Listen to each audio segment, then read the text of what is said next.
Have you ever stood in a room where every single person looked right through you? Eleanor Hartwell knew that feeling. She knew it the way other women knew their own kitchens. March 1987. A government impound lot outside Abilene, Texas. 51 years old. A worn Carhartt jacket that had been washed so many times, the canvas had softened to the weight of cotton. $6,200 folded inside her purse, every cent she had saved, across 39 years of turning wrenches. The auctioneer didn't see her. He looked past her into the crowd of men in flannel shirts and feed caps, waiting for what he called a real bid. She raised her hand once. He kept scanning. She raised it again. A man behind her laughed short, sharp, the kind of sound that carries across gravel like a gunshot. 3 months earlier, the dealership where Eleanor had spent 22 years rebuilding engines had handed her a check for $3,200. They told her she didn't fit their professional image anymore. 22 years. Reduced to 2 months of mortgage payments, her husband told her it was time to accept retirement. Her doctor told her to slow down. The world told her in 1,000 small ways that 51 was the age when a woman stopped mattering. But what nobody in that auction lot knew, what nobody had ever bothered to ask, was that Eleanor Hartwell had been rebuilding diesel engines since she was 12 years old. The same summer, her father died with a torque wrench still in his hand. She wasn't there to watch. She was there to buy 14 broken tractors nobody else wanted. And one of them, though she didn't know it yet, would lead her back to a woman she had thought was lost forever. The wind off the West Texas plains had a way of carrying sound farther than it should.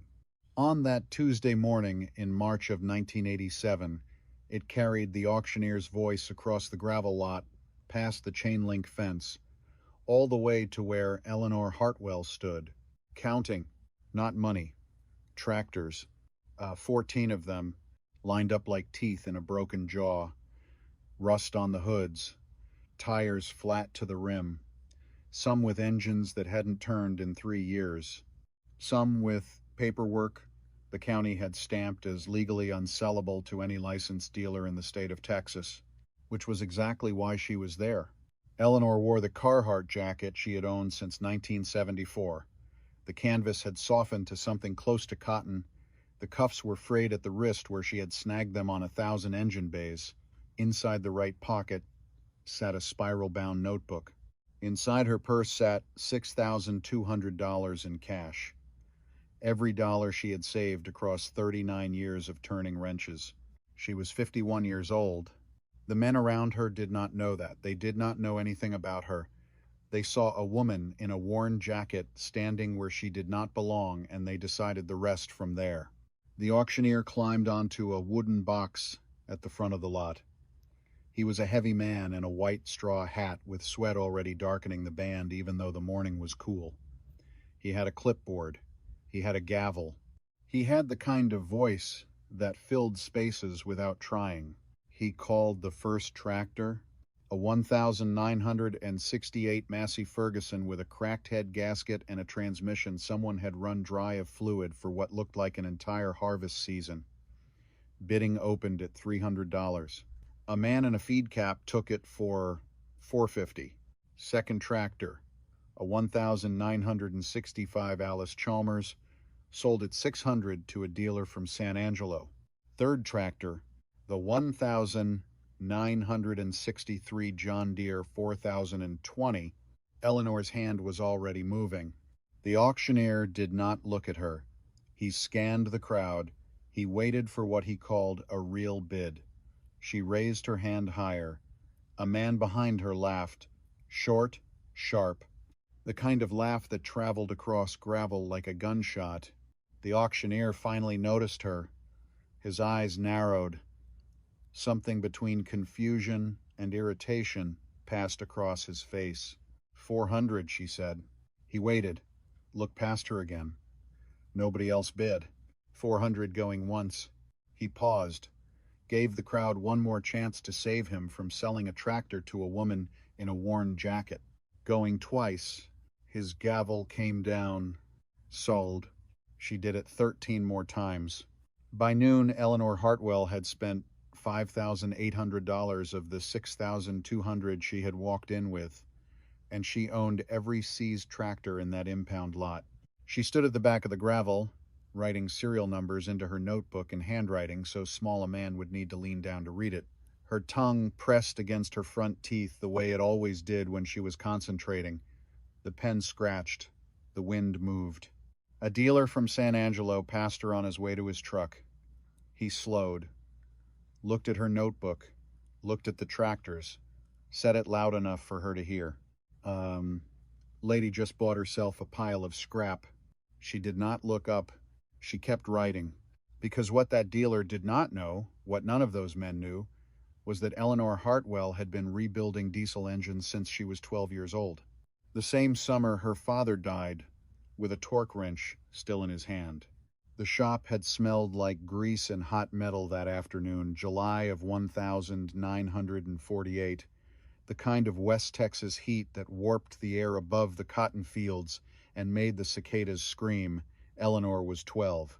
School had let out 2 weeks earlier. She walked home the long way because her father was always working in the shop and she liked to watch him. His name was Samuel Hartwell. He farmed 800 acres of cotton outside Leach. He had hands the size of dinner plates and a voice that could carry across a 40-acre field without him raising it. He had been rebuilding a Farmall tractor in the shop for the better part of a month. Bearings, pistons, a new clutch he had ordered from a parts catalog in Dallas. Eleanor came up the dirt path with her shoes in her hand. She saw the shop door standing open. She saw the shape of him through the doorway, slumped. The torque wrench was still in his hand. She did not scream. She did not run for her mother. She walked into the shop. She set her shoes down on the workbench. She knelt beside her father and put her hand on his chest. There was no movement. His skin was already cooling at the temples, though his hands were still warm. She sat there for what might have been 10 minutes, and then she stood up, and she finished the rebuild. It took her 4 hours. She torqued the head bolts to specification the way she had watched him do 100 times. She reconnected the fuel lines. She set the timing. She did all of it with her father's body lying 10 feet away on the concrete floor and the cicadas screaming outside in the heat. When she was done, the tractor was ready to run. Only then did she walk into the house and tell her mother. Her mother sold the tractor 2 weeks later to pay for the funeral. 3 months after that, she sold the farm. They moved to Abilene. Eleanor never lived on a farm again. But she never forgot the weight of the wrench, or the smell of oil and metal, or the way a mechanical problem could create a space where grief could not reach you. For 4 hours that afternoon, she had not been a 12-year-old girl who had just lost her father. She had been a mechanic finishing a job. She had been her father's daughter. By the time she was 14, she was sweeping floors at Morrison's John Deere dealership in Abilene. By 16, she could rebuild a carburetor faster than any of the mechanics on the floor. She did not go to college. Her mother could not afford it. The guidance counselor at her high school told her that mechanical work was not a career path for young women. She got her GED at 22. She married Walter Hartwell at 24. Walter sold insurance. Steady work. A man with soft hands and a kind voice, and the patient temperament of someone who had been raised by a mother who taught him to listen. They had a daughter in 1964. They named her Rebecca. Eleanor kept cleaning at Morrison's, kept watching, kept learning. In 1965, when she was 29, one of the dealership's mechanics walked out during harvest season without giving notice. The shop was drowning in repair orders. The owner came to her, desperate, and asked if she could help with basic maintenance work, oil changes, filter replacements, nothing complicated. She said yes. By the end of that week, she was rebuilding a diesel injection pump that 2 of the regular mechanics had given up on. The owner offered her a full position the following Monday. 22 years, that was how long she worked there. 22 years of turning wrenches, 22 years of diagnosing problems other mechanics had declared impossible. She became the only woman in West Texas with a master mechanic certification. Farmers started requesting her by name when they brought equipment in. She could diagnose a failing hydraulic pump from the sound it made 3 bays away. She could feel a misaligned bearing through the vibration in a wrench handle. She did not need computerized diagnostics. The machines told her what was wrong if you knew how to listen. December of 1986. The new owner called her into his office. He was 34 years old. He had an MBA from somewhere that was not Texas. He wore a tie even on Saturdays. He had inherited the dealership from his father, who had retired 3 months earlier and moved to Florida. His name was Lawrence Morrison, Jr., and Eleanor had taught him how to change his own oil when he was 16 years old. He did not meet her eyes when he read from the paper on his desk. Eleanor, we're modernizing. Computerized diagnostics are the future. We need younger staff, people who can work with the new systems. She sat in the chair across from him. Her hands were folded in her lap. Her knuckles were swollen from a transmission rebuild she had finished the day before. She did not say anything for a long moment.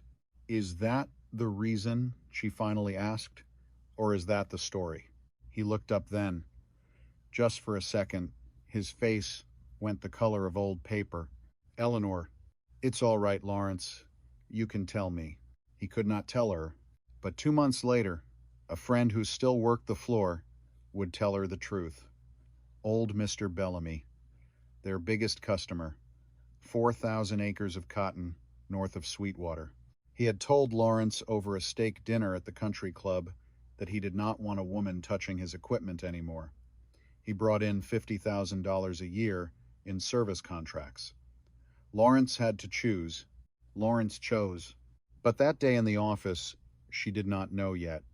She only knew that the man sitting across from her could not look at her, the same boy whose hands she had once guided to a dipstick, the same boy who had eaten the peanut butter sandwiches she packed for him when his father forgot to feed him on Saturdays at the shop. She stood up. You owe me one thing, Lawrence. Anything. Look at me when I leave. He could not. She walked out of his office and down the hall to her workbench. She cleaned out her tools with the slow precision of someone who had done it 1,000 times in her head. Wrenches, socket sets, the specialized equipment she had bought herself over the years and never told the dealership about. She loaded all of it into the bed of her truck. The younger mechanics watched her leave. None of them said anything. The check they handed her at the front desk was for $3,200. 22 years. Reduced to 2 months of mortgage payments. She drove home with the heater on low and the radio off. The land outside her window was flat and brown and dead-looking in the December light.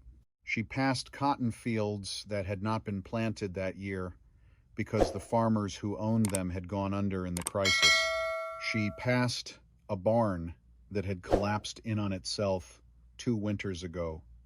She passed her own reflection in the side mirror and did not recognize the woman looking back. When she got home, Walter was already there. He had heard. Word traveled in Abilene. He poured her coffee. He did not ask questions. He just sat across from her at the kitchen table and let her be quiet. That night, after he had gone to bed, Eleanor walked out to the small shed behind their house. She turned on the bare bulb that hung from a wire. She looked at the tools she had brought home in cardboard boxes. She looked at her own hands, and for the first time since she was 12 years old, she did not know what to do with them. She stood there for a long time, then she went back inside. She slept 4 hours. She woke before the sun, and by 6 in the morning, she was driving. For 2 months, she drove. She drove to every government impound lot within 200 miles of Abilene. She wrote down serial numbers in the spiral-bound notebook her daughter Rebecca had left behind when she went to college. She inspected machines other dealers would not touch. She built a list: 43 tractors, most in terrible condition, many with paperwork problems that made them legally complicated, all of them cheap because nobody wanted them. Walter did not understand. He watched her come and go from the kitchen window, and he did not say anything for the first 6 weeks because he was waiting for whatever this was to pass. It did not pass. The night before the auction in Abilene, she sat at the kitchen table with her notebook open and a calculator in her hand. She added and re-added the numbers. She wrote bid limits next to each tractor she planned to buy. Her handwriting was precise. Her face was calm. Walter stood in the doorway. Nell, what are you doing? She looked up. Going to the auction tomorrow to buy what tractors? He was quiet for a long time. He came to the table. He sat down across from her. Nell, we have a mortgage. Rebecca's still in school. I know. How much? All of it, or close to it. He breathed out slow. He ran his hand through his hair the way he did when he was working hard not to argue. Nell, maybe it's time to accept that you're retired. The word hit her in the chest. I'm 51, Walter. Not dead. That's not what I know what you meant. She looked down at her notebook. She tapped the pen against the page. When she spoke again, her voice was softer than he expected. Walter, I have been turning wrenches since I was 12, and the world just told me that none of it counts because I am 51 and I have the wrong body for the work. Nell, I am not asking you to understand. I am asking you to let me try. He sat there for a long time. Then he reached across the table and put his hand on hers. All right. She did not cry, but she came close. The morning of the auction, she put on the Carhartt jacket. She put on the boots she had bought in 1981. She tied her hair back the way she had tied it every working day for 22 years. She drank 1 cup of coffee in the kitchen with Walter, and then she got in her truck and drove to the impound lot. She walked into that gravel yard expecting nothing. She walked out of it owning 14 tractors, but before she walked out, something happened that she would not understand the full weight of until much later. When the auctioneer first ignored her bid on the John Deere 4020, when the laughter came from behind her, when she felt the heat rising into her face, and the old familiar urge to apologize for taking up space, an old man stood up at the back of the crowd. He was tall, thin, white hair under a dark hat, a wool coat that had seen decades. He had not bid on a single tractor. He had simply been standing there, watching. His name was Thomas Beale, and 40 years earlier he had buried Eleanor's father. Reverend Thomas Beale had been the Methodist pastor in Leech in 1948. He had stood in a black robe on a July afternoon and read scripture over Samuel Hartwell's grave while a 12-year-old girl in a borrowed dress stood beside her mother with her jaw locked and her eyes dry. He had retired from the pulpit a decade ago. He lived now in a small house on the outskirts of Abilene. He came to the impound auctions sometimes because his nephew worked the county records desk and gave him a heads up when interesting equipment came through. He had not seen Eleanor in 39 years, but he recognized her, the way you recognize a daughter of someone you once loved. He cleared his throat. He spoke without raising his voice. She has the money. I watched her count it before she came in. Take her bid like you would take any other. The auctioneer looked at him, looked at Eleanor, cleared his own throat. 400. The gavel came down. Eleanor turned to thank the old man, but he was already walking back toward his car. He did not stop. He did not look at her. He simply lifted one gloved hand to the brim of his hat as he passed her, and then he was gone. She would not learn who he was for another 6 years. When she did, she would drive out to his nursing home and sit by his bed and not say anything at all, because by then he could no longer speak. But she would hold his hand, and he would squeeze hers back. That afternoon in the impound lot, though, she only knew that some kindness she did not understand had reached her exactly when she needed it. She drove home with the notebook on the passenger seat. The wind came through her open window. She passed the same flat brown fields she had passed 2 months ago, but this time her reflection in the side mirror looked different. The woman looking back at her had a job to do. When she pulled into the driveway, Walter was at the front window watching for her. He met her on the porch. He did not ask how it had gone. He just looked at her face. "All of them," he said. "All of them." He nodded once. He went back inside. He did not pour coffee this time. He poured 2 small glasses of the bourbon his father had given him for their wedding, and they sat together on the porch and watched the sun drop behind the line of mesquite trees at the edge of their property. She did not tell him about the old man. She would not tell him for years. That night, while Walter slept, Eleanor sat at the kitchen table and opened the manila folder the county had given her at the registration desk. 14 sheets of paper, one for each tractor, serial number, last registered owner, date of seizure, disposition. She read them in order. She got to the 7th one. The 1963 John Deere 4020. Her hand stopped on the page. Last registered owner, Hannah Bellingham. She sat very still. Hannah Bellingham. The name moved through her like cold water. Hannah had sat next to her in the pew at the Methodist Church on First Street in Abilene for 15 years, from 1965 to 1980. Hannah was older, 11 years older, a widow by the time Eleanor met her. She wore navy blue dresses and a cameo brooch her mother had given her on her wedding day. She had a soft laugh and rough hands, and she had always smelled faintly of wood smoke from the stove in her farmhouse north of Sweetwater. Hannah had taught Eleanor how to make peach preserves the summer Rebecca was born, had stood in Eleanor's kitchen in a yellow apron and laughed at her own clumsiness, had cried with her the night Eleanor's mother died of a stroke in 1972, had held Rebecca in her lap and read her stories from a faded Bible she kept in her handbag. And then one Sunday in the spring of 1980, Hannah simply was not in her usual pew. Eleanor had assumed she was sick. The next Sunday she was not there either. By the 3rd Sunday, Eleanor had driven out to the farm and found the gate locked, the mailbox empty, the house dark. She had asked at church. Nobody knew, or nobody wanted to say. The minister, a young man who had only been at the church a year, said something vague about the family having moved. Eleanor had assumed Hannah had gone to live with her sister in Lubbock. That was what she had told herself. For 7 years, she stared at the paper on the kitchen table. Her hand was trembling slightly. She put it flat against the wood to stop the shaking.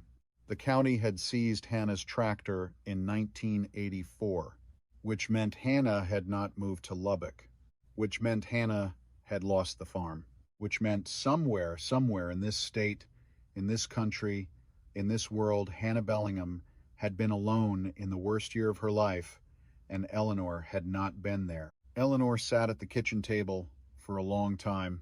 The clock above the stove ticked steadily. Walter's breathing was audible from the bedroom. The wind moved against the side of the house. Eleanor put both hands flat on the table. She bowed her head. She had not prayed in 20 years. She did not pray now. Exactly. But she said something close to a prayer. She said it inside her own chest where nobody else could hear it. Hannah, wherever you are, I am going to find you. I do not know what I can give you, but I am going to find you. She closed the folder. She turned off the kitchen light. She walked back to the bedroom and lay down beside Walter and did not sleep. The first tractor arrived at her rented shed 3 days later. She had paid $180 a month for 2 acres of hard-packed dirt on the edge of town. The building was 1,200 square feet of corrugated metal with a concrete floor and overhead doors wide enough to drive a tractor through. It had been used for cotton storage before the crisis. It had sat empty for 3 years. The county hauled the John Deere 4,020 inches on a flatbed. Two men in coveralls used a chain hoist and a great deal of profanity to roll it down onto her concrete floor. It sat there, 4 tons of mechanical failure. The engine had been run without coolant. Two pistons were welded to the cylinder walls. The injection pump had been replaced at some point with an aftermarket unit that was 3 specifications wrong for the engine displacement. The cab, what passed for a cab on a 19634020, which was really just an open station with a cracked fiberglass hood, had been used as a bird roost for long enough that the wiring harness was compromised in 11 separate places. Eleanor walked around it twice. She put her hand on the hood. The metal was cold. The paint was flaking. The original deer green had faded to something closer to gray. She did not speak. She did not cry. She did not yet know that the woman she was looking for was alive. She only knew that this was the tractor. This was where she would start. She picked up her toolbox from the workbench. She set it on the concrete floor beside the right front wheel. She rolled her sleeves up to the elbows. The wind moved across the hard-packed dirt outside. The metal walls ticked in the cooling afternoon. Eleanor Hartwell knelt down beside the tractor. She opened the toolbox, and she began. The work took 4 months. Not because Eleanor was slow, because the tractor was broken in ways that did not announce themselves all at once, because every system she opened revealed another system underneath it, because the previous owner had run the engine without coolant for what looked like an entire summer, and when an engine is run that hot for that long, the damage moves in patterns you do not see until you are already 3 steps inside the rebuild. She worked in silence most days. The shed got hot in the afternoons. The metal walls held the heat the way a kiln holds heat. By 2 o'clock, her t-shirt would be stuck to her back. By 4, her hair would have come loose from its tie, and she would push it off her forehead with the back of her wrist because her hands were always black with grease. She did not mind. She had not been this quiet in 22 years. At Morrison's, there had always been a radio. There had been the voices of the other mechanics, the phone ringing at the front desk, the smell of coffee from the break room, the steady noise of being a person who belonged somewhere. Here there was only the wind, the ticking of the metal in the heat, the occasional cry of a hawk somewhere over the mesquite. And underneath all of it, the question she could not stop asking. What had happened to Hannah? She did not know where to begin. She had not seen Hannah in 7 years. She did not have a phone number. She did not have an address that mattered, because the address on the seizure paperwork was for a farmhouse that no longer belonged to anyone. She did not even know if Hannah was still in Texas. But she had a name, and in West Texas in 1987, a name was a starting place. She began with the library. The Abilene Public Library kept newspaper archives on microfilm dating back to 1923. Eleanor had not been inside the building in 12 years. She walked through the front doors on a Saturday morning with her notebook in her hand and the smell of motor oil still faint on her cuffs. The librarian was a thin woman in her 60s with reading glasses on a chain around her neck. She looked Eleanor up and down once, the way librarians do, and then she pointed Eleanor to the microfilm room without a word. Eleanor sat in front of the reader for 6 hours that Saturday. She did not find Hannah. She found other things. Foreclosure notices, auction listings, names of farmers she had known when she was younger, names she had not thought about in years, the names of women who had lost their husbands in the crisis, the names of farms that had gone under in 1983, 1984, 1985. The newspapers from those years were thick with disaster. She read them slowly, not because she enjoyed it, because somewhere in those pages was the version of West Texas she had not been paying attention to, the the version that had been falling apart while she was bent over engines at Morrison's, drawing a steady paycheck and going home to Walter every night. She came back the next Saturday. And the Saturday after that, on the fourth Saturday, she found a small notice in the Sweetwater Reporter dated April of 1984, 3 column inches. Black border, no photograph. Property auction. The 320-acre farm formerly belonging to the late Eli Bellingham and his wife Hannah Bellingham of Nolan County will be sold at public auction on the courthouse steps in Sweetwater on the 12th of May, 1984. Eleanor read the notice 3 times. Eli had been dead since 1965. That was when Hannah had started coming to the Methodist Church alone. So the late Eli Bellingham and his wife Hannah Bellingham was the kind of phrasing the paper used when the property had been in both names, but only the widow remained to lose it. Eleanor wrote down the date, the county, the acreage. She did not yet know if Hannah was alive. She drove to Sweetwater the following Wednesday. The courthouse was a square red brick building with a clock tower that did not work. She parked in the gravel lot and walked up the front steps and into a hallway that smelled like floor wax and old paper. The clerk at the recorder's office was a woman in her 30s with a small child's drawing taped to the wall behind her desk. Eleanor asked about the Bellingham property. The clerk pulled the file. Eleanor read it standing up at the counter. The farm had been seized in March of 1984.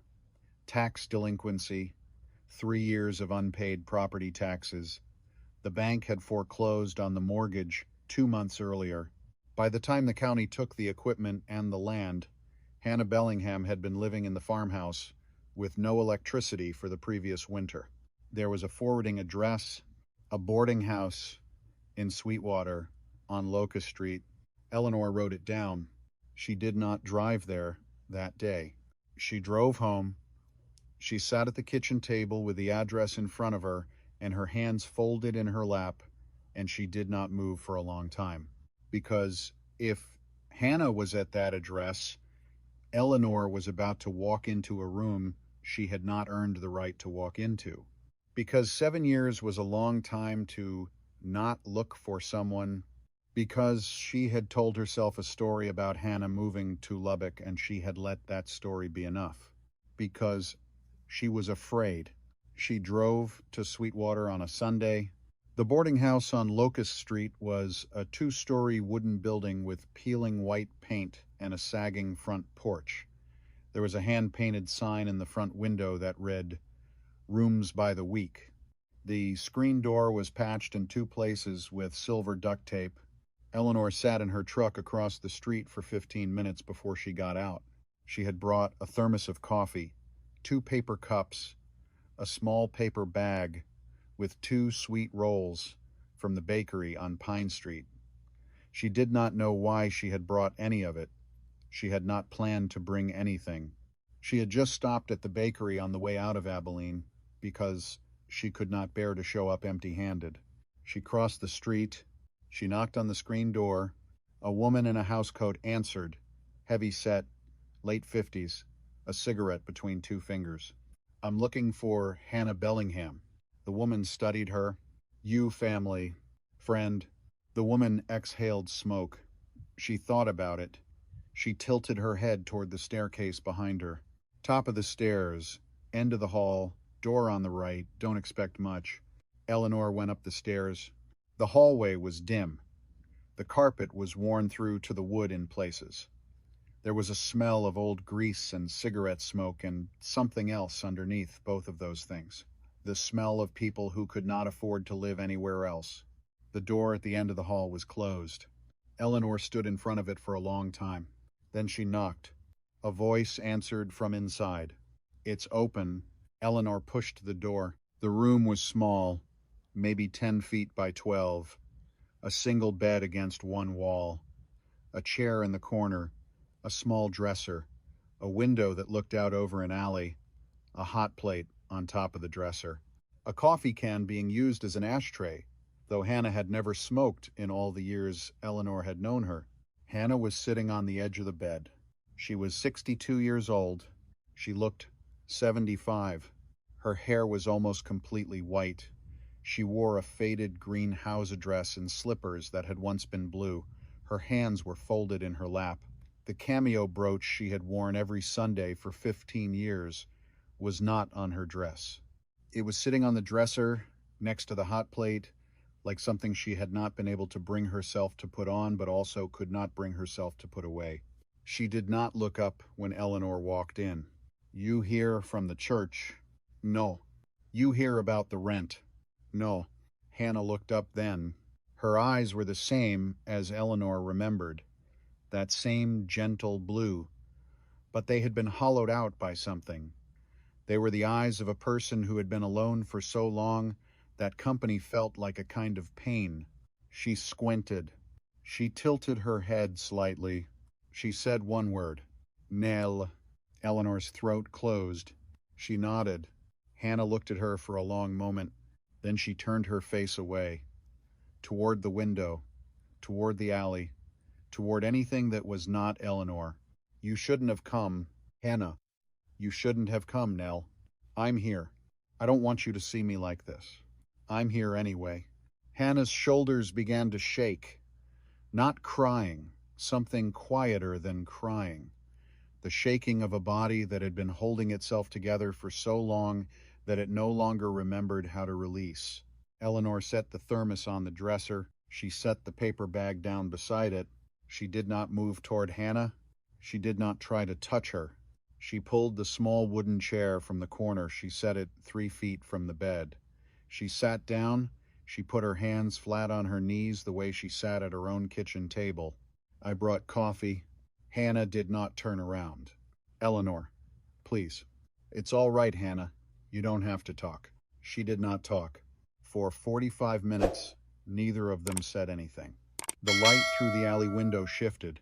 A car went by outside. Someone in another room played a radio at low volume. The smell of the coffee filled the small space. After a long time, Hannah turned her head. She looked at the thermos. She looked at Eleanor. She held out her hand. Eleanor poured a cup. She crossed the room. She put the cup into Hannah's hand. Hannah held it without drinking. She just held it. Eleanor went back to the chair. She sat down. "I'll come back next Sunday." "Don't." "I'll come back next Sunday." She came back the next Sunday, and the Sunday after that. For 3 months, Eleanor drove to Sweetwater every Sunday afternoon. She brought coffee in a thermos. She brought small things, a loaf of bread she had baked, a jar of peach preserves she had made herself the way Hannah had taught her in 1964, a wool blanket from the closet at home that Walter had not used in 20 years. She did not stay long. She did not ask questions. She did not push. She just sat in the chair across from the bed. By the 4th Sunday, Hannah was speaking in short sentences. By the 7th, she was sitting at the small dresser instead of on the bed. By the 10th, she was wearing the cameo brooch again. She did not ask Eleanor why she had come. Eleanor did not say anything about the tractor. Not yet. She could not, because she had not finished rebuilding it, because she did not know how to say the thing she had not yet learned how to say, because she was afraid that if she told Hannah now, Hannah would feel pitied, and pity was the last thing Eleanor wanted to give her. So instead, she sat in the chair, and she came back every Sunday. Meanwhile, the work in the shed continued. The engine block was salvageable. The cylinders needed sleeves. She drove to Amarillo on a Saturday with Walter beside her in the passenger seat, and they loaded pistons and rings and bearings into the bed of the truck from a retired dealer named Tom Hendricks, who had a warehouse full of inventory nobody had wanted in a decade. Tom did not ask questions. He took her cash. He shook her hand at the end of it and said something that surprised her. "You're the woman from Morrison's." I was. My nephew works the floor there. He told me when they let you go. She did not know what to say to that. Tom adjusted his cap. He said it was the worst thing he ever watched happen in a building he loved. She looked at him. She nodded once. She got in the truck and she drove home, and she did not speak the entire way. The hydraulic system came next. The wrong pump. The wrong specifications. She tracked down the right pump in San Angelo. $55. Still in original packaging from 1964. She installed it herself. The wiring harness she replaced entirely. 11 compromised points were 11 too many. A machine going back into the field needed clean wiring, not patches. The tires went on last. 4 used agricultural tires from a salvage yard in Sweetwater. She mounted them herself on a Sunday morning.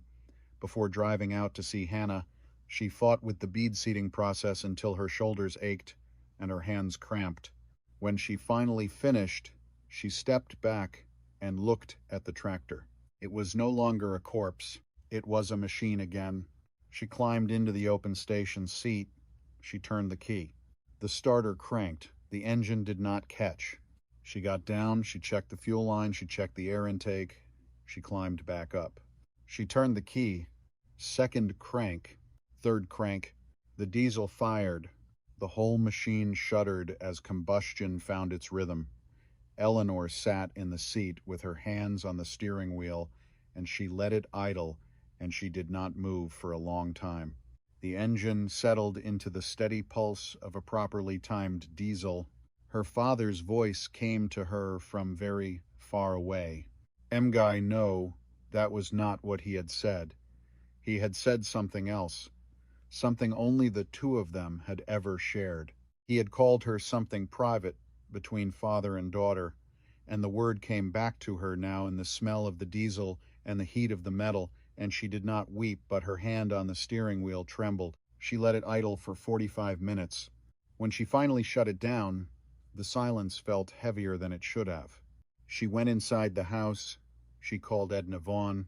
Edna lived 2 miles down the road. She was 54, a widow. She had been running her late husband's 900 acres of wheat alone since his heart attack in 1985.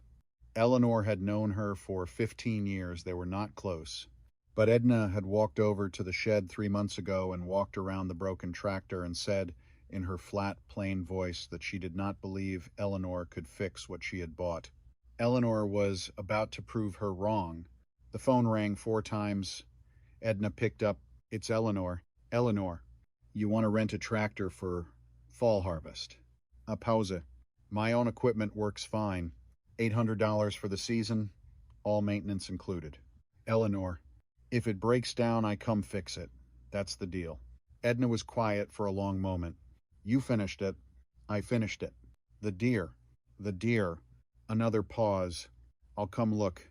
Edna came on Tuesday morning. She wore jeans and work boots and a denim jacket, and she did not smile when Eleanor opened the shed door. She walked around the tractor twice. She pulled the dipstick. She checked the oil. She ran her hand along the welded seam where Eleanor had fabricated a new bracket for the throttle linkage. She did not speak for 10 minutes. Then she climbed into the seat. She turned the key. The engine fired on the first crank. She let it idle. She listened. She looked at Eleanor through the windshield. She got down. She walked over to Eleanor. She extended her hand. 1 season, 400 up front, 400 at the end. Eleanor shook her hand. Deal. That was July of 1987. Eleanor Hartwell had just rented her first tractor. She had 13 more to rebuild.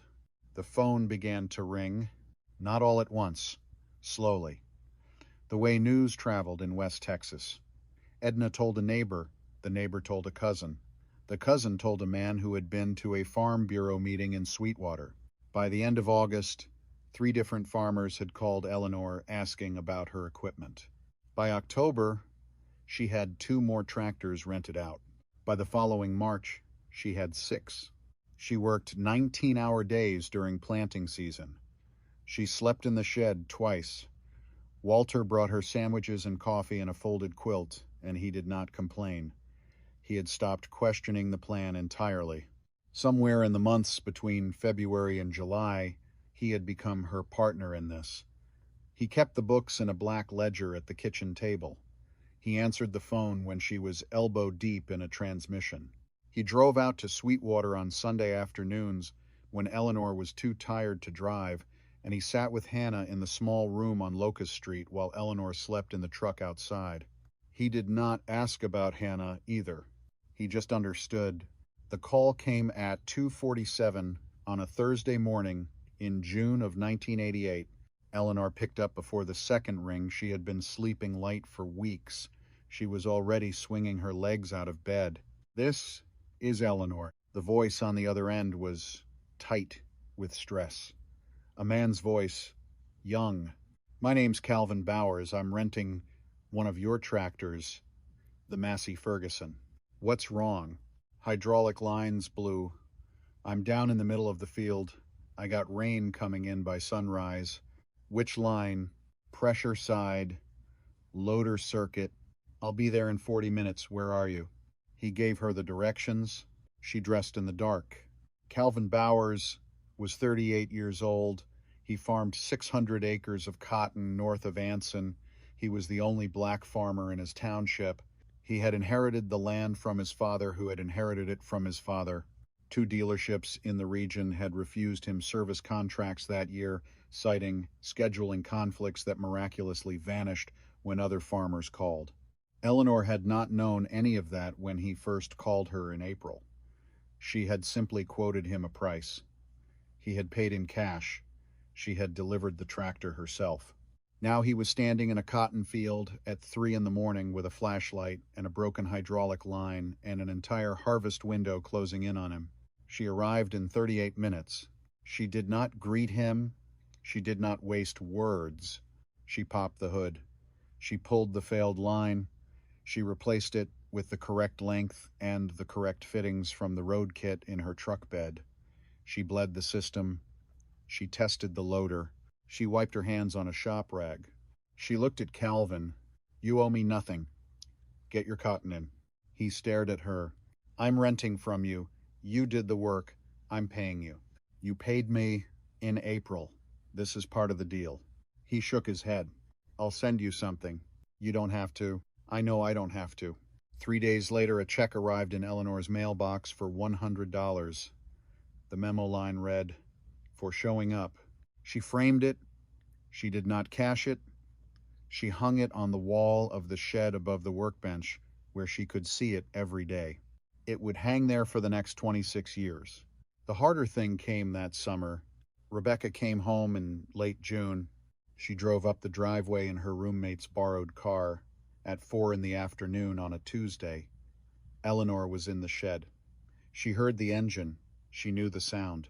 She wiped her hands and walked outside and saw her daughter sitting in the driver's seat with both hands on the wheel and her face wet. Eleanor crossed the gravel. Rebecca got out of the car. She stood in the driveway in a blouse that had been ironed too many times and a pair of slacks that did not quite fit. She was 24 years old. She had graduated from Texas Tech the year before with an accounting degree, and she had taken a job at a firm in Dallas. That job had ended 3 weeks ago. The story came out at the kitchen table. Rebecca's supervisor had accused her of an accounting error that lost the firm a major client.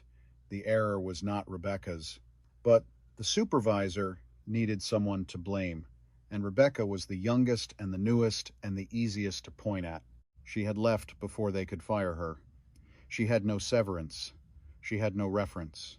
She had $18,000 in credit card debt that she had been quietly paying down for 2 years while trying to maintain the kind of professional appearance a young accountant in Dallas was expected to maintain. And she had been engaged. That had ended last week. The fiancé had called her financially irresponsible. He had said he could not marry a woman who managed money that poorly. He had returned the ring. He had returned her key. He had moved on within 7 days to a woman whose father owned a real estate firm. Rebecca told the whole story in the same flat voice she had used as a child when she had broken something and was bracing for the consequences. Walter cried. Eleanor did not. Eleanor sat across from her daughter at the kitchen table and listened and did not interrupt and did not offer advice and did not try to fix it. When Rebecca finished, Eleanor stood up. She walked to the sink. She filled a glass of water. She set it in front of her daughter. Drink that. Rebecca drank it. You're staying here. Mum, you're staying here, Rebecca. Rebecca opened her mouth to argue. She closed it. She did not argue. She moved into her old bedroom that weekend. For the first month, she barely spoke. She slept 12 hours a night. She walked out to the shed sometimes and sat on an overturned bucket and watched Eleanor work without saying anything. She read library books she had checked out in stacks of 6 at a time. She tried to apply for accounting jobs in Abilene. She got no callbacks. Eleanor watched her and said nothing because Eleanor knew what it was to be 24 and afraid. Because Eleanor knew that some grief had to be moved through, not around.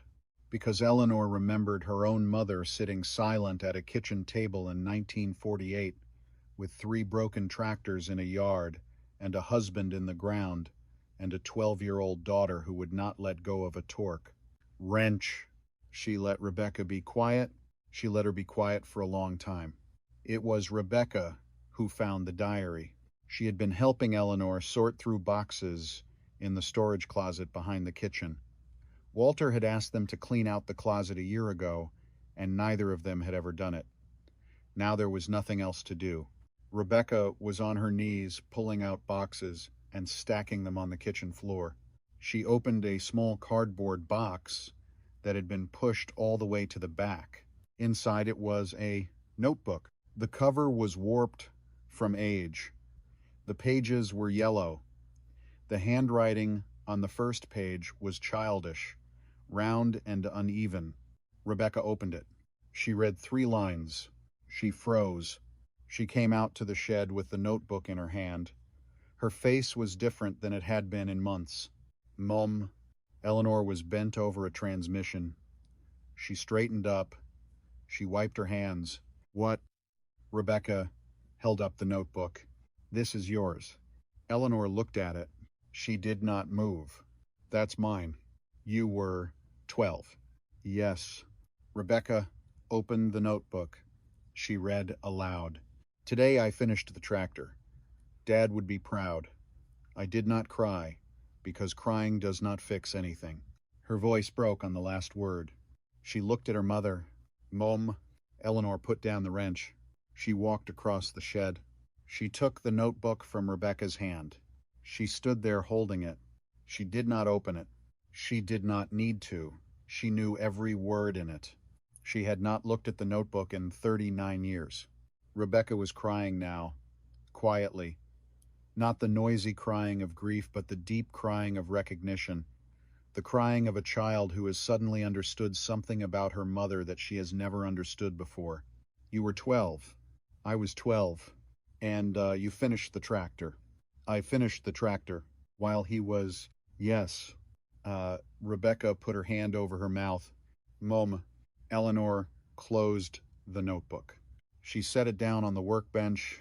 She did something she had not done since Rebecca was a small child. She opened her arms. Rebecca walked into them. They stood that way in the shed for a long time. The wind moved against the metal walls. The hawks called somewhere out over the mesquite. Walter, watching from the kitchen window of the house, set down his coffee cup and walked into the bedroom because he did not want to interrupt. When Rebecca finally pulled back, her eyes were red, but her face was different. She wiped her cheeks with the heels of her hands. She looked at her mother. Teach me. Teach her what? How to do this. You don't want to be a mechanic, Rebecca. I don't want to be a mechanic. I want to understand you. Eleanor looked at her daughter. She looked at her for a long time. Then she picked up a clean shop rag from the workbench. She handed it to Rebecca. Wipe down the bench. We start at the beginning. For the next 6 months, they worked together 3 evenings a week. Eleanor did not teach Rebecca to rebuild engines. That was not what Rebecca needed. Eleanor taught her to read a service manual, to understand what a torque specification was, to recognize the smell of burnt clutch versus burnt brake, to listen to an idling engine and know what a good one sounded like versus one that was about to fail. Rebecca asked questions Eleanor had not been asked in years, the questions of someone who had not grown up in a shop. The questions a daughter asks her mother when she is finally, after 24 years, ready to know who her mother actually is. By the end of that year, Rebecca had taken over the books. She had organized the filing cabinet Walter had cobbled together. She had built a calendar on the kitchen wall that tracked every machine and every rental and every scheduled maintenance interval. The business that had been Eleanor's alone was becoming something else. It was becoming theirs, and out in Sweetwater, in a small rented room on Locust Street, Hannah Bellingham was beginning to laugh again. Eleanor brought Rebecca to meet her in October. Hannah looked up from her chair when Eleanor opened the door. She saw the young woman standing behind her. She studied Rebecca's face for a long moment. Then she smiled. A small smile, the first one Eleanor had seen on her in 7 years. Rebecca, Mrs. Bellingham, you were 6 the last time I saw you. You used to fall asleep in my lap during the long sermons. My mother told me. Hannah's smile widened just slightly. You have her hands. Rebecca looked down at her own hands. She looked at her mother. Eleanor was already looking at her. 3 women in a small room. 3 generations of women who had been told in 100 different ways that they did not belong where they had chosen to stand. They sat that afternoon and drank coffee from the thermos. Hannah told a story about Rebecca as a small child. Eleanor told a story about her own mother. Rebecca told a story about a professor at Texas Tech who had once told her that women did not have the temperament for finance. They laughed. Outside the window, the late afternoon light moved across the alley and turned the bricks gold. Eleanor did not yet tell Hannah about the tractor. She had been working on it for a year and a half by then. It had been rented to Edna Vaughn for 1 season. It had been rented to a farmer named Hollis for another. It had performed beautifully. It had not broken down once, but Eleanor still could not say the words. She was waiting for something. She did not yet know what. She would not know for another 22 years. The years between 1988 and 1995 were the years Eleanor stopped counting, not because she did not notice them passing, because the work had become the calendar. Spring was planting, summer was rebuilds, fall was harvest, winter was the months when she could finally sleep through the night. The fleet grew to 11 tractors, then 15, then 21. She bought a second metal building in 1991, 2,400 square feet. She moved the heavy rebuilds into the larger space. The original shed became dedicated to parts storage. Rebecca organized the inventory into bins labeled in her precise accountant's handwriting. The whole operation began to look like a business someone had planned, which was funny because Eleanor had never planned any of it. She had just kept showing up. Walter retired from the insurance business in 1993. He was 61. He had wanted to retire at 60, but he had wanted more than that to make sure Rebecca was settled first. By 1993, Rebecca had her own small accounting practice serving local businesses in Abilene. She still lived at home. She still did the books for her mother. She had begun quietly to date a man named David Pruitt who worked at the feed store on the south side of town. David had a kind face and slow hands, and Walter approved of him without saying so out loud. Hannah Bellingham had moved out of the boarding house on Locust Street in 1990. Eleanor had paid the deposit on a small 1-bedroom apartment near the Methodist Church in Sweetwater. Hannah had refused at first. Hannah had refused for 6 months.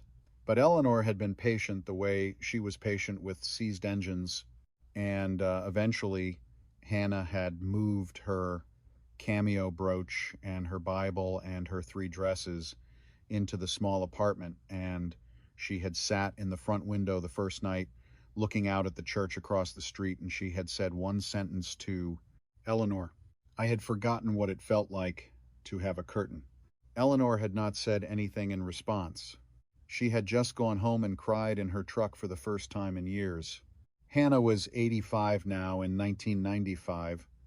She had a small fixed income from Social Security and a part-time arrangement at the church where she helped fold bulletins on Saturday afternoons. She did not need help anymore. She still expected Eleanor on Sundays. She no longer turned her face away when Eleanor walked in. They did not talk about 1,980. They did not talk about the farm. They did not talk about the 7 years of silence between them. Some things Eleanor had learned did not need to be spoken to be healed. Some things just needed to be sat with. Patricia Lange arrived in March of 1995. Eleanor saw the truck first, a new Chevy Silverado with corporate green and white paint and a logo on the door, Agrelise, Texas. The truck pulled into the gravel lot outside her shed on a Tuesday afternoon.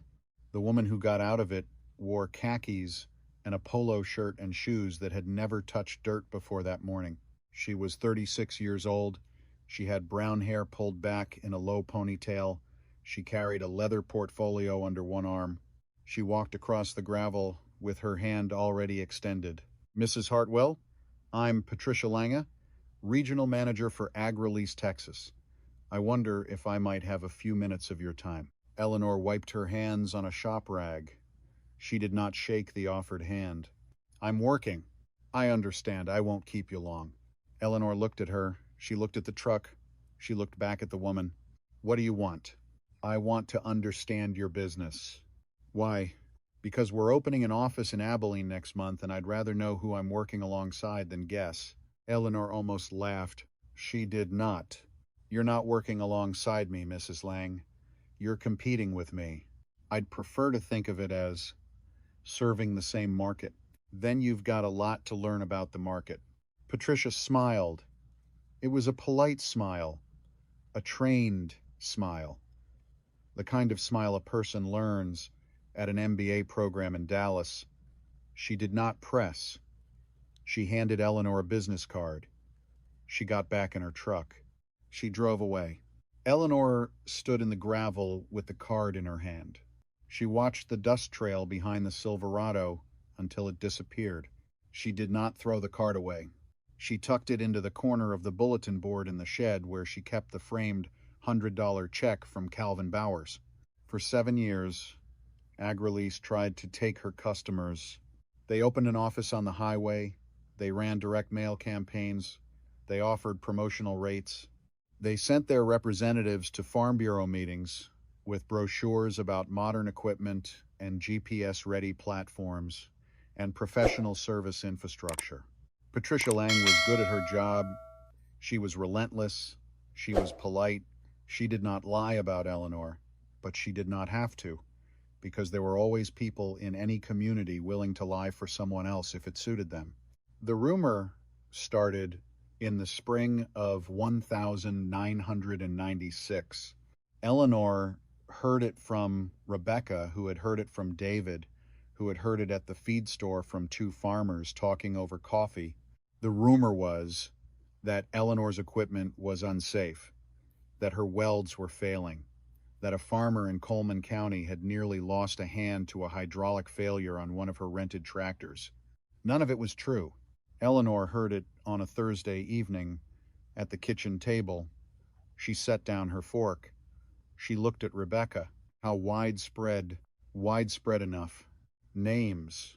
Mom, I want names, Rebecca. Rebecca gave her 4 names. Eleanor did not confront any of them. She did not call them. She did not write to them. She did something quieter. She got back to work. She doubled the frequency of her preseason inspections. She added a free mid-season check to every contract. She started carrying a clipboard during deliveries and walking each renter through the machine before she left their property. She had Rebecca print up service summary cards on heavy cardstock, and she handed one to every customer at the end of every season with every repair documented in her own handwriting. She did not advertise. She did not market. She simply made it impossible to believe the rumors if you had ever actually rented from her. By the end of 1996, she had lost 2 customers to AgriLease. She had gained 5 new ones from farmers who had tried AgriLease and come back. One of them was Calvin Bowers.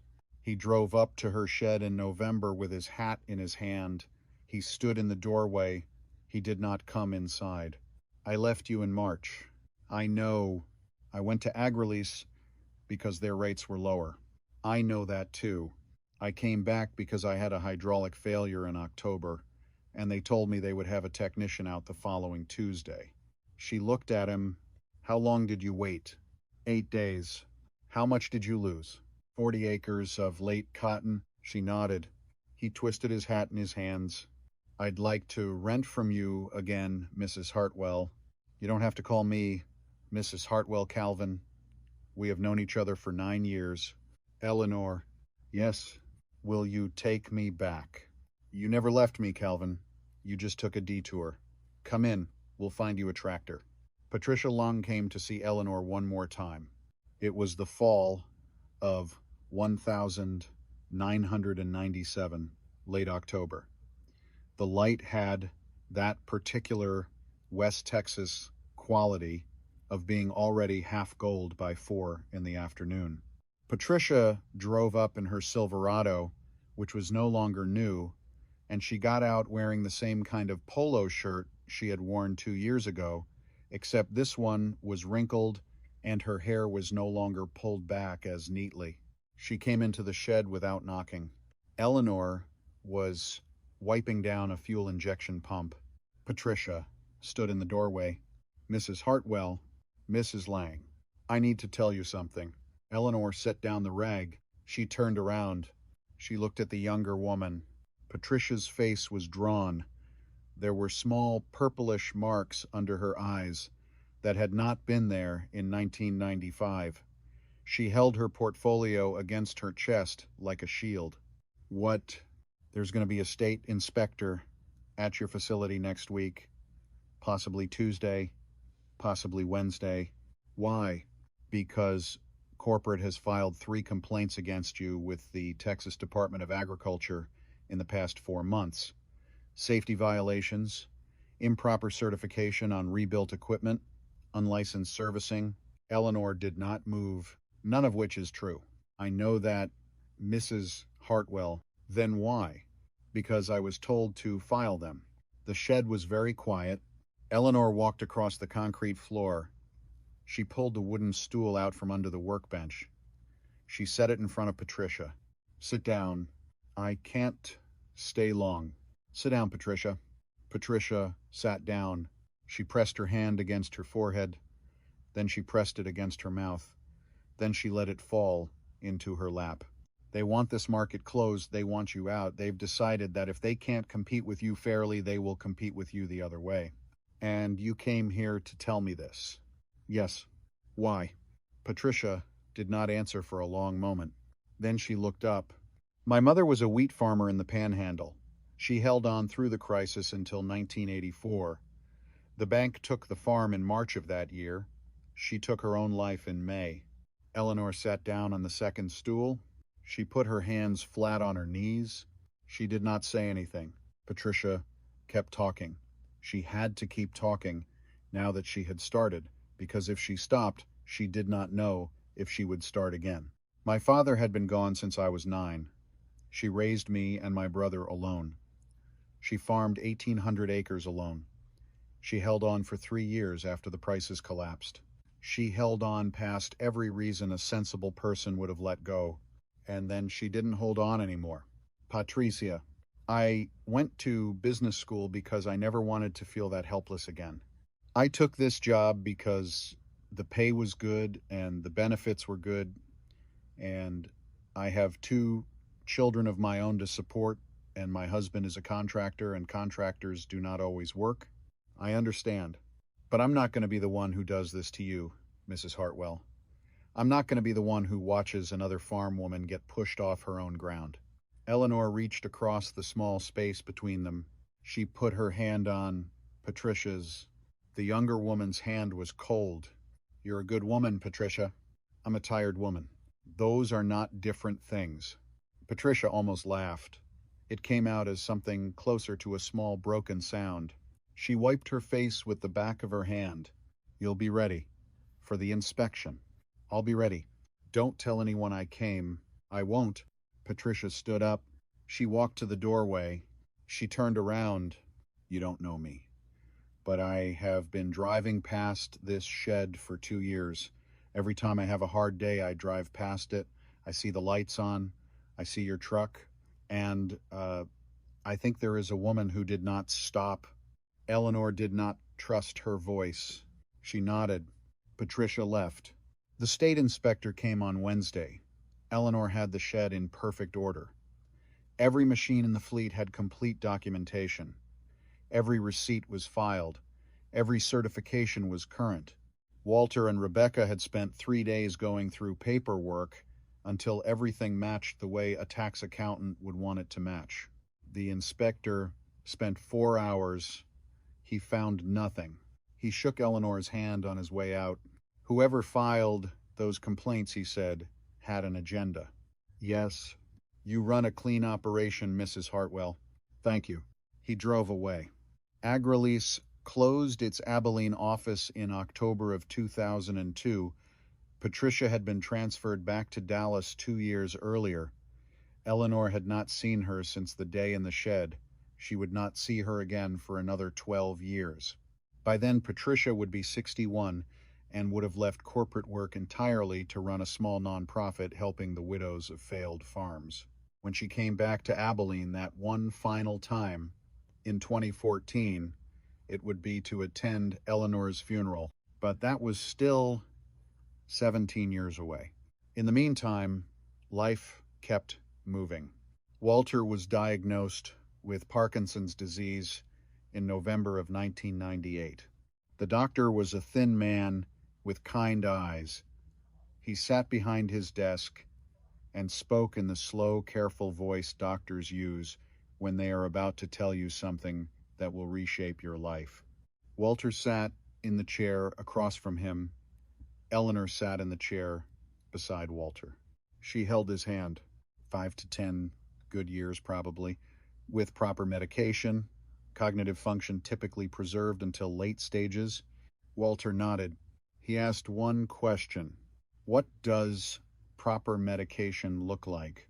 The doctor explained.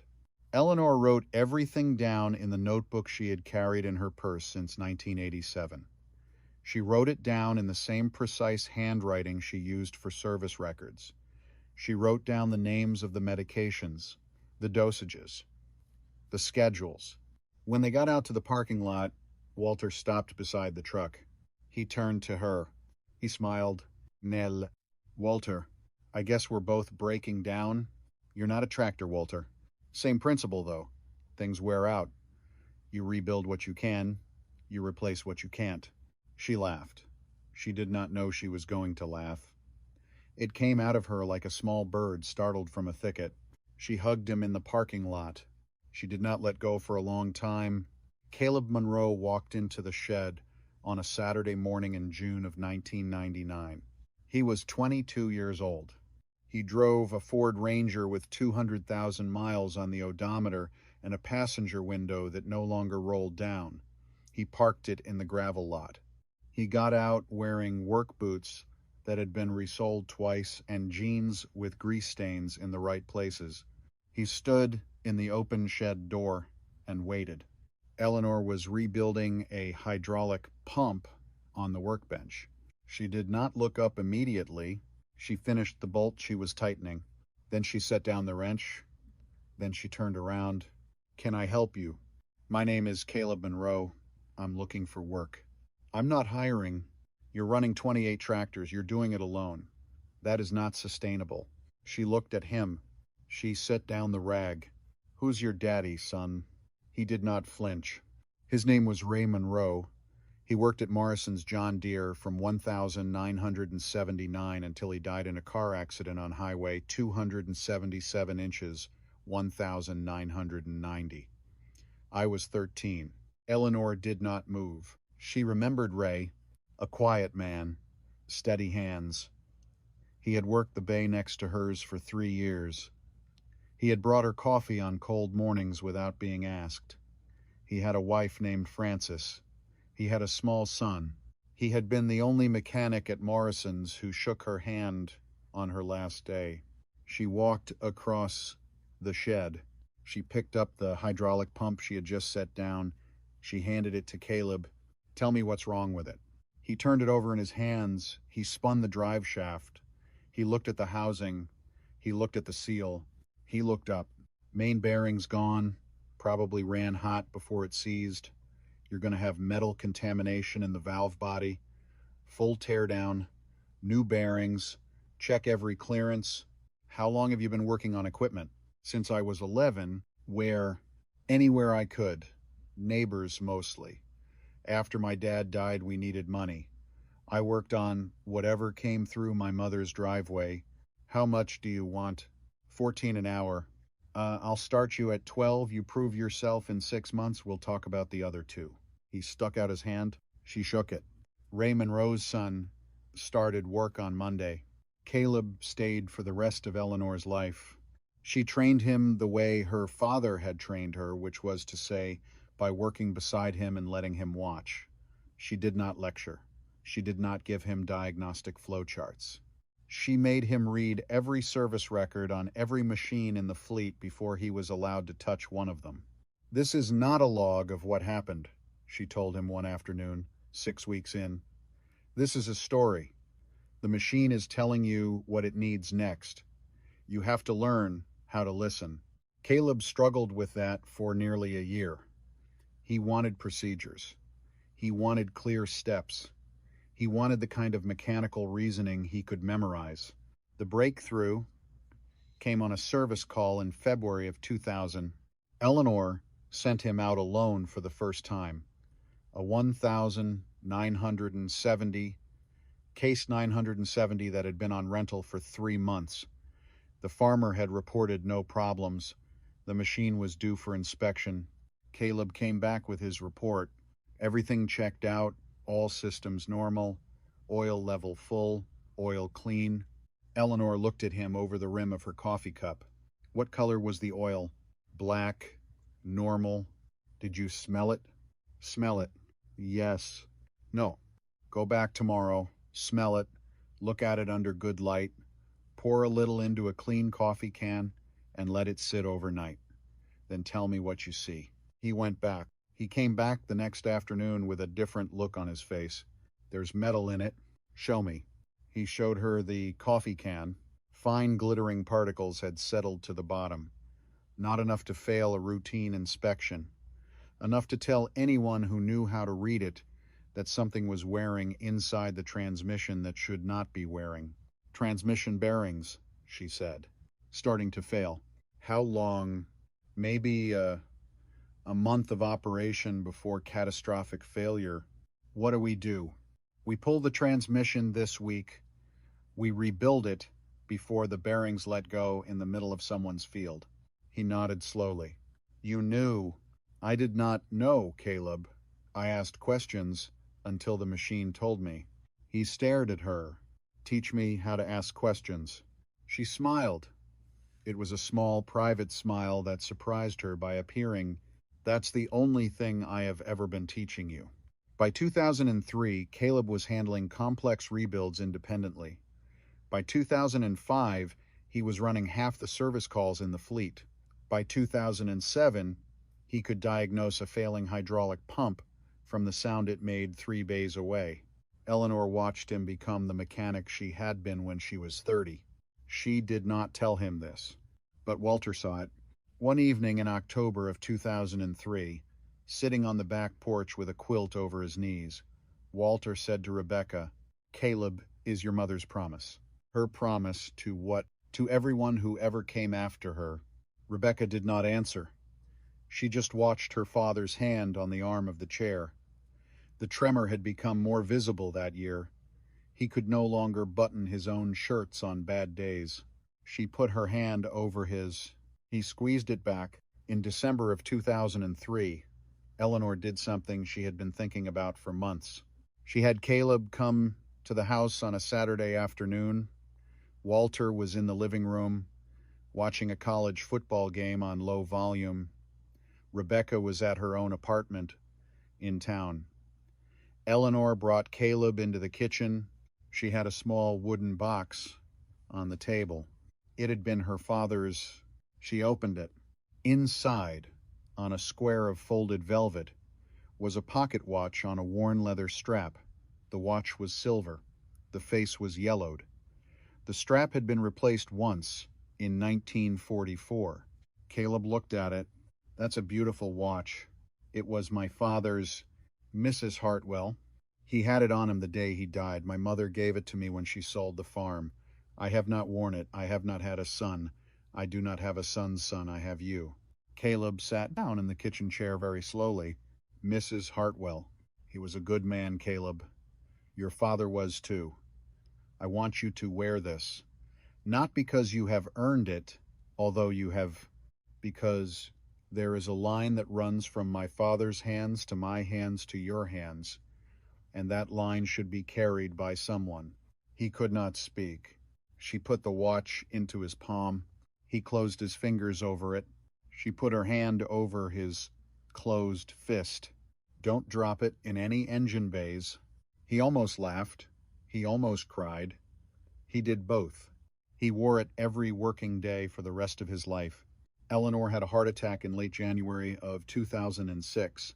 She was in the shed, alone. Caleb was out on a service call. The pressure built in her chest and she could not breathe, and her left arm went numb. She sat down on an overturned bucket.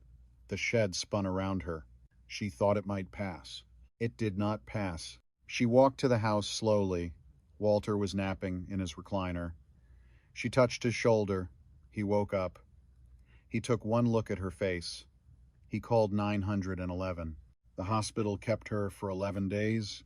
Significant arterial blockage. Permanent damage to heart muscle. No more crawling under machines. No more lifting components heavier than 20 pounds. No more 16-hour days during peak season. She listened to the cardiologist with growing frustration. Her body had betrayed her the way Morrison's had betrayed her 20 years before. It had told her she was done while she still had work to finish. Can I still drive? Yes.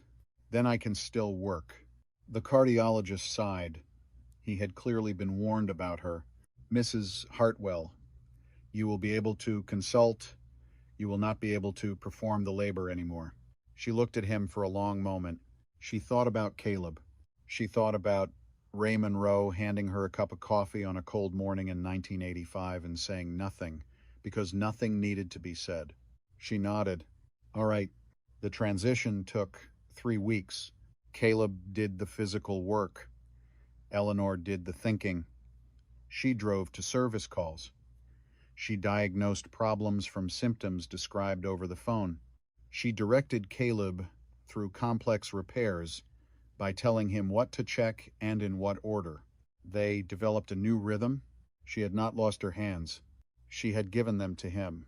In the fall of 2008, Eleanor decided to retire the 1963 John Deere 4020 from active rental.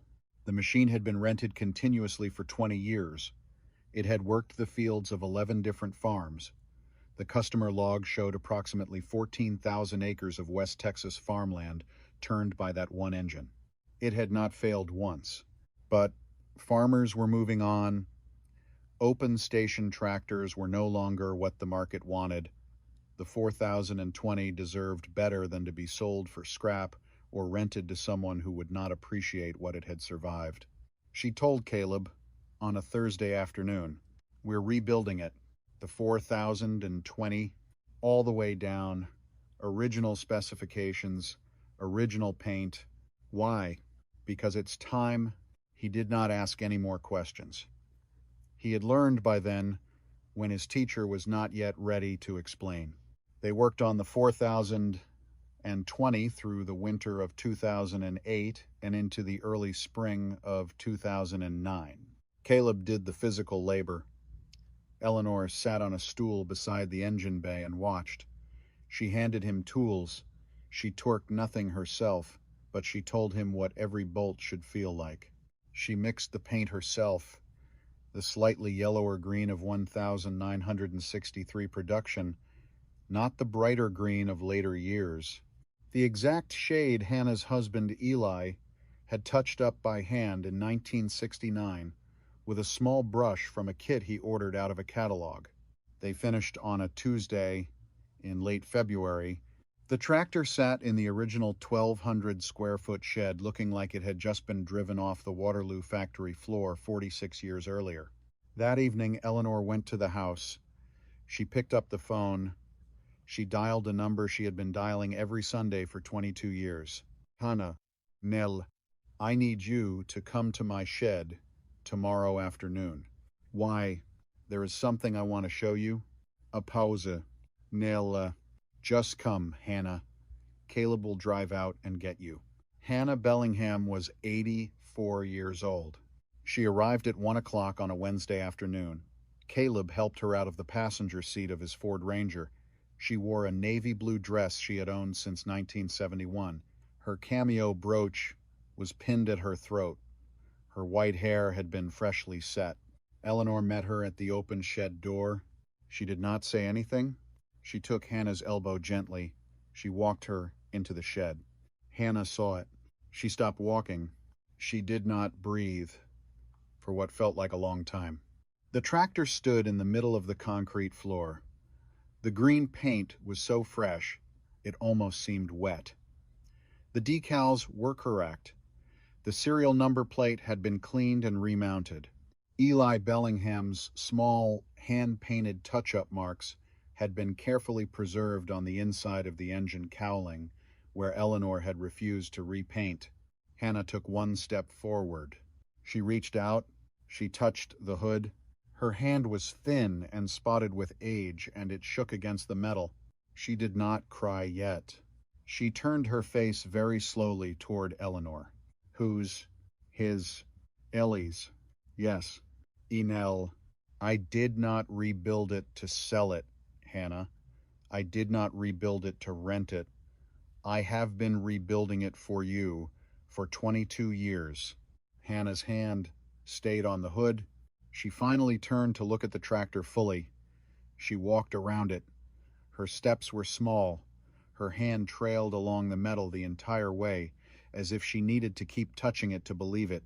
When she came back to the front, she lowered herself slowly to her knees. Eleanor moved to help her. Hannah held up one hand. No, let me. She knelt on the concrete floor. She placed both hands flat on the ground in front of the tractor's front wheel.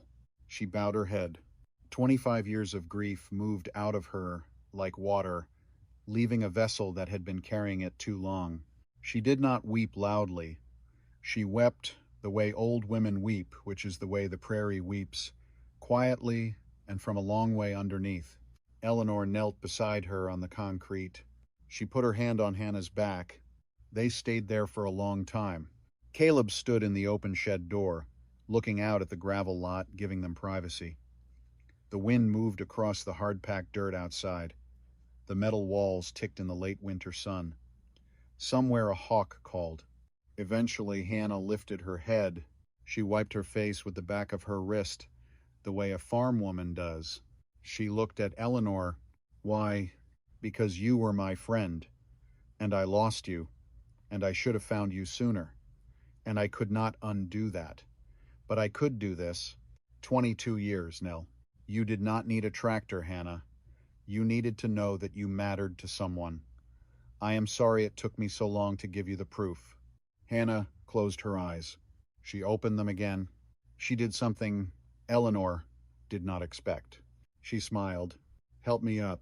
Eleanor helped her up. Hannah straightened her dress. She adjusted her cameo brooch. She looked at the tractor again.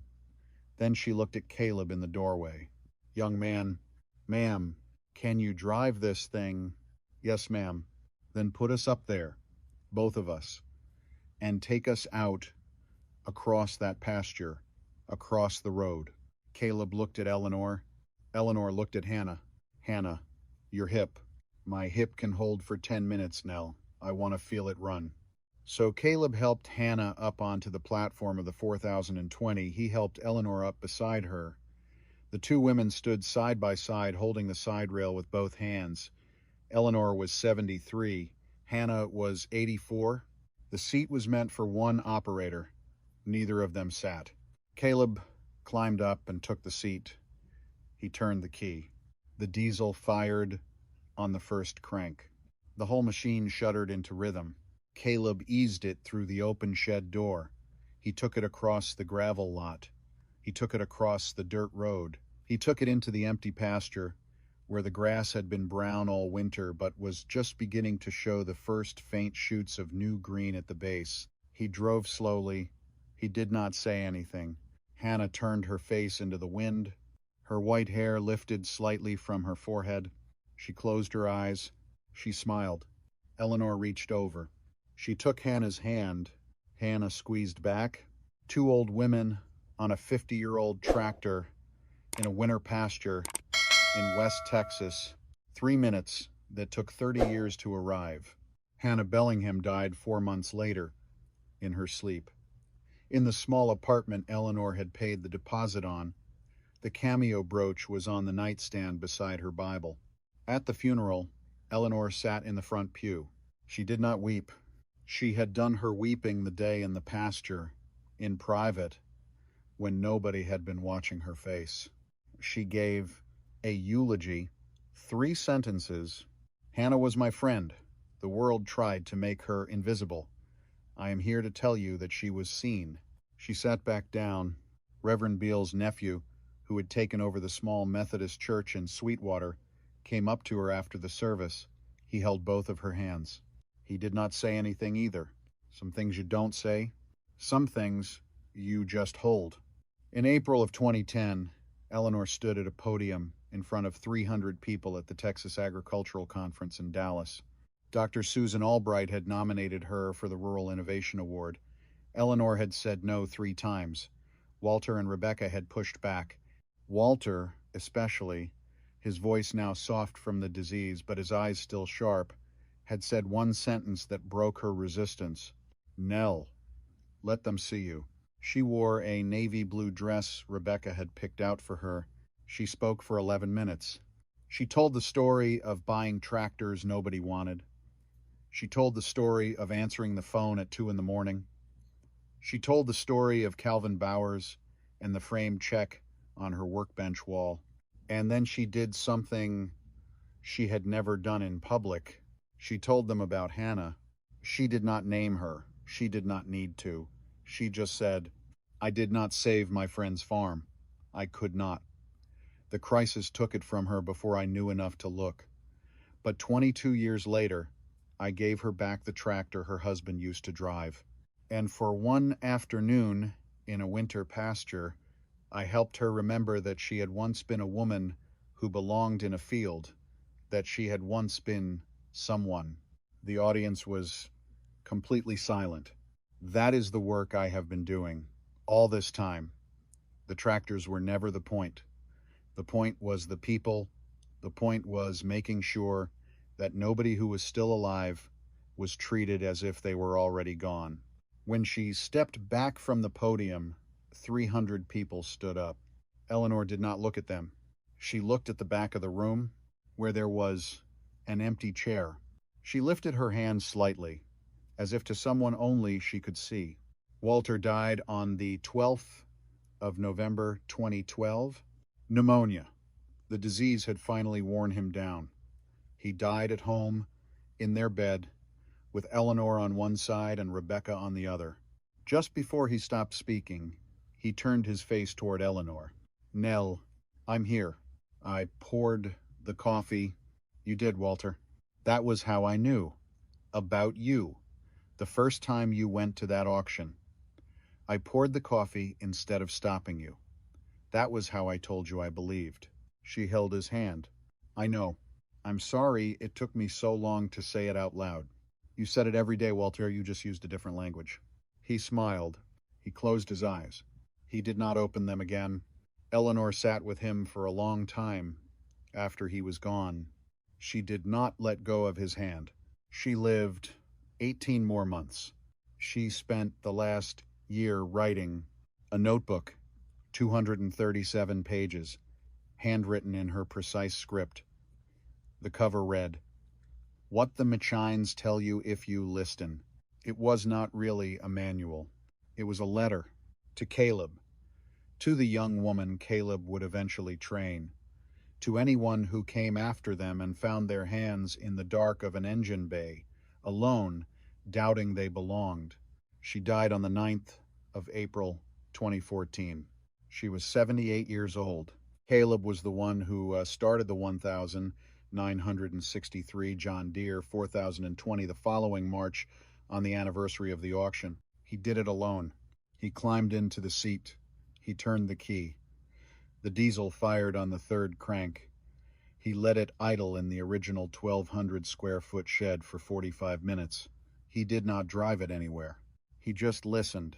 Inside the cabin, taped to the inside of the small metal cover above the instrument panel, was a black and white photograph. Two old women standing on a tractor in a winter pasture, holding hands, smiling. The photo had been taken by Rebecca in February of 2009 with a small camera she had brought to the shed without telling anyone, because she had known somehow that the moment would need to be remembered.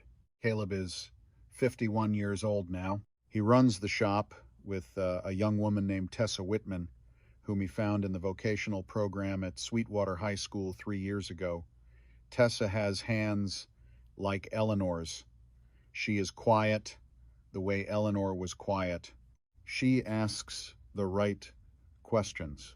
Caleb wears the pocket watch every day. He still keeps the framed $100 check from Calvin Bowers on the wall above the workbench. He still keeps Eleanor's notebook in a drawer below it.